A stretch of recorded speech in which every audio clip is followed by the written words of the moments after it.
एक जमाने में पहाड़ियों के बीच एक छोटे से गांव में, जहां हर तरफ हरियाली और खूबसूरती थी, रवि नामक का एक नौजवान लड़का रहता था। वो हमेशा मुस्कुराता था और अपने काम में मगन रहता।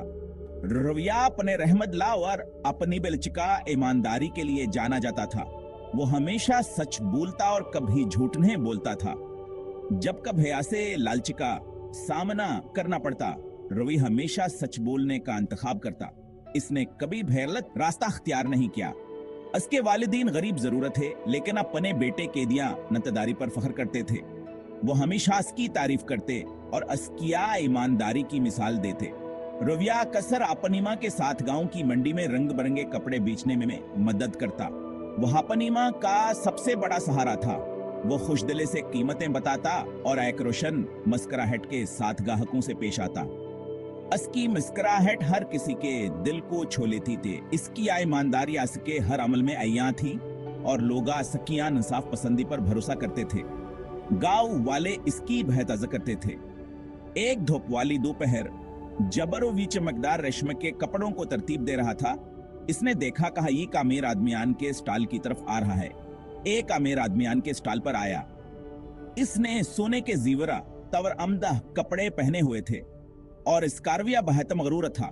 इसने सोने के जीवरा तावर अमदा कपड़े पहने हुए थे और स्कारविया मगरूर और मुतकबर था। वह अपने आप को सबसे बेहतर समझता था। स्कारविया मगरूर और मुतकबर था, लेकिन रवि ने इसे अदब से सलाम किया, मदद के लिए तैयार। रवि की आजिजिया और अस्किया ईमानदारी ने अमीर आदमी को हैरान कर दिया। रवि ने इसे अदब से सलाम किया, मदद के लिए तैयार। इसने अमीर आदमी से पूछा, कहो हकस किस्म के कपड़े देखना चाहता है और अस्की हर मुमकिन मदद की। वह अमीर आदमी जिसका नाम मम्स्टर पता था, अपने बीवी के लिए तहफा ढूंढ रहा था। वो हमेशा अपने बीवी के लिए कुछ खासा और मनफर्द खरीदने की कोशिश करता था और आज भी वो हासी मकसद के साथ बाजार आया था। इसने तनकीद इंगाहों से रेशमी के कपड़ों का जायजा लिया। हर कपड़े को गौर से देखता और इसकी क्वालिटी को परखता।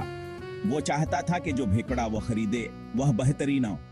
मुख्तलिफ कपड़े उठाए और उन्हें रोशनी में पकड़ कर देखा। वह हर कपड़े की बारीकियों को जांच रहा था ताकि वो अपनी बीवी के लिए बेहतरीन इंतखाब कर सके। रवि ने सब्र से इसे मुख्तलिफ डिजाइन और रंग दिखाए। हर डिजाइन की खूबसूरतिया और इनफरादियत को बयान किया। रवि जानता था कि मिस्टर गपता एक मुश्किल गाहक हैं, लेकिन वो अपनी मेहनत से पीछे नहीं हटता था। हर एक की तारीफ जोश खुश से की। बाजार में मौजूद दूसरे गाहक बयान खूबसूरत कपड़ों की तारीफ कर रहे थे और मिस्टर गपता बयान की बातों से मुतासिर हो रहे थे। जैसे हेमस्टर गपता खरीदारी करने वाले थे, उन्होंने अपनी जीब में हाथ डलात व एक छोटा सा सोने का सक्का बाहर फंसल गया और वह हसबात से बेखबर थे और कपड़ों के ढेर के नीचे बगैर किसी तोजह के लड़क गया। सक कपड़ों के नीचे छप गया और किसी ने भया से नहीं देखा। मिस्टर गपता अपने नुकसान से बेखबर अपनी खरीदारी की अदायगी करके स्टॉल से ले गए और उन्हें एहसास है नहीं हुआ कान का सक हैगम हो गया है। वो खुशी खुशी अपने घर की तरफ रवाना हो गए, ये सोचते हुए उन्होंने अपने बीवी के लिए बेहतरीन तहफा खरीदा है। कुछ देर बाद जबरा कपड़ों को दोबारा तरतीब दे रहा था तो उसने चमकते हुए सोने के सक्के को देखा। उसने फौरन इसे उठाया और गौर से देखा। उसका दिल धक से रह गया। उसने कभी सोचा भी नहीं था कहां से इतनी कीमती चीज मिलेगी। तूने पैसे इसने पहले कभी नहीं देखे थे। इसके हाथ कांपने लगे और उसकी आंखों में हैरत के आंसू आ गए। एक लम्हे के लिए इसने इसे रखने का सोचा। इसके दिल में लालच पैदा हुई, लेकिन फिर इसने सोचा कि यह सक्का किसी का हो सकता है और उसे वापस करना चाहिए। रवि ने सोचा इसके खानदान को यकीनी तौर पर पैसों की जरूरत है, लेकिन फिर इसे अपने वालिदीन की तालीम और ईमानदारी की अहमियत याद आ गई। वह जानता था कहां से सक्का हंस के असली माल को वापस करना है। रवि ने जल्दी से बाजार में तलाश किया, लेकिन मिस्टर गपता कहीं नजर नहीं आए। इसने पड़ोसी दुकानदारों से पूछा क्या उन्होंने अमीर आदमी को देखा है, लेकिन किसी ने नहीं देखा था। रवि को फिक्र होने लगी, अगर वह सक्के के मालिक को उन्हें ढूंढ सका तो क्या होगा। इतने में बड़े लड़कों का एक गिरोह जो अपनी शरारतों के लिए जाना जाता था रवि के स्टॉल पर पहुंचा। उन्होंने सकवाले पूरे वाकये को देखा था और सूरत हाल का फायदा उठाने का मौका देखा। उन्होंने अफवाहें फैलाना शुरू कर दें, रवि पर सोने का सिक्का चराने का इल्जाम लगाया। यह इल्जाम जंगल की आग की तरह पूरे बाजार में फैल गया। हर तरफ चहम गोइयां होने लगे और लोग एक दूसरे से पूछने लगे कि क्या वाकई रवि ने कुछ गलत किया है। जो लोग भैरवी किया ईमानदारी की तारीफ करते थे, अबा से शक की निगाह से देखते थे, उनके दिलों में एक अजीब सी बेयकीनी पैदा हो गई थी। उसकी मां हैराना और परेशान अपने बेटे का दफा करने की कोशिश कर रही थी, लेकिन आज के अल्तजाओं पर किसी ने कान ना धरे। वह एक से कहती कर वीक भी झूठ नहीं बोलता, लेकिन कोई सकी बात सुनने को तैयार नहीं था। झूठे इल्जामात का सामना करते हुए रवि की आंखों में आंसू आ गए। उसके दिल में एक अजीब सी बेबसी का एहसास था, जैसे वो किसी गहरे कन्वे में गिर गया हो। उसने अपने पीठ में मायूसी का एहसास महसूस किया। उसके दिल में एक अजीब सी बेचैनी थी, जैसे कोई बोझ आ सके सीने पर रखा हो। वो जानता था कि उसने कुछ गलतन है क्या है, लेकिन उसके पास अपनी बेगुनाह हिसाब करने का कोई तरीका नहीं था।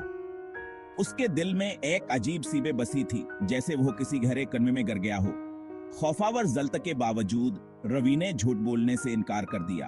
उसके दिल में एक अजीब सी हमदर्दी पैदा हो गई थी, जैसे वो किसी बड़े इम्तिहान का सामना कर रहा हो।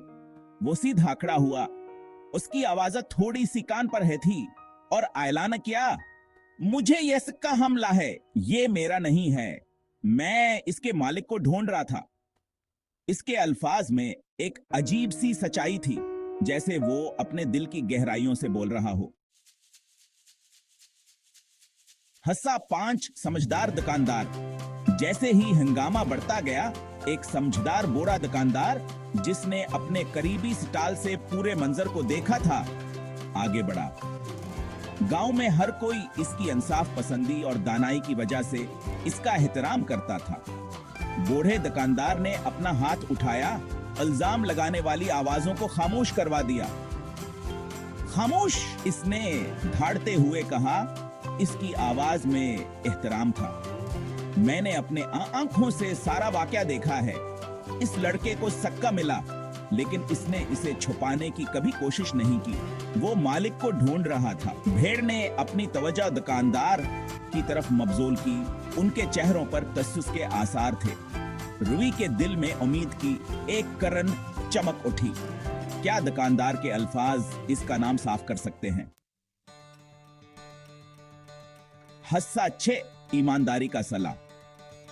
बूढ़े दुकानदार ने फिर भेड़ से पूछा, क्या किसी का सोने का सिक्का गुम हुआ है? बाजार में सन्नाटा छा गया, क्योंकि लोगों ने अपनी जेबें और सामान चेक किया। इतने में मिस्टर गपता जल्दी से वापस रवि के स्टॉल की तरफ आए। इनके चेहरे पर घबराहट के आसार थे। मेरा सोने का सिक्का, मैंने अपना सोने का सिक्का खो दिया है, वो बेताबी से जमीन पर तलाश करते हुए चलाए। रवि ने उन्हें फौरन पहचान लिया और सुकून की लहर के साथ उनकी तरफ भागा, चमकता हुआ सिक्का थामे हुए। जनाब, आपने ये हमारे स्टॉल पर गिराया था। मैं आपको वापस करने के लिए आपको ढूंढ रहा था, रवि ने कहा। उसकी आवाज में थकन और फतह का मिला जला एहसास था। हसासात एक्स बकमला मिस्टर गप्पा तशकर गुजारी से मगलूब हो गए। वह अपना कीमत इसे खोने के ख्याल से परेशान थे। इसने रवि की ईमानदारी की तारीफ की, अस्पर्दाएं के और इसका बहुत शशकरी अदा किया। भेड़ रवि की ईमानदारी को खुद देखकर अपने जल्दबाजी वाले फैसले पर शर्मिंदा हुई। उन्होंने अस्पर्श करने पर माफी मांगिया और अस्कीदिया नतदारी पर तारीफों के पल बांध दिए। रवि का दिल खुशी से भर गया। इस नेक मुश्किल चैलेंज का सामना किया था, लेकिन सच्चाई के लिए इसकी वाबस्तगी गालिब आई थी। इसने सीखा था कहा ईमानदारी की आजमाइश हो सकती है, लेकिन यह आखिरकार हमेशा फतह हासिल करती है। हस 8 सच्चाई की ताकत। रवि की ईमानदारी की खबर पूरे गांव और उससे आगे तक फैल गई। वह दूसरों के लिए एक अलहम बन गया। सच्चाई की ताकत की एक शानदार मिसाल।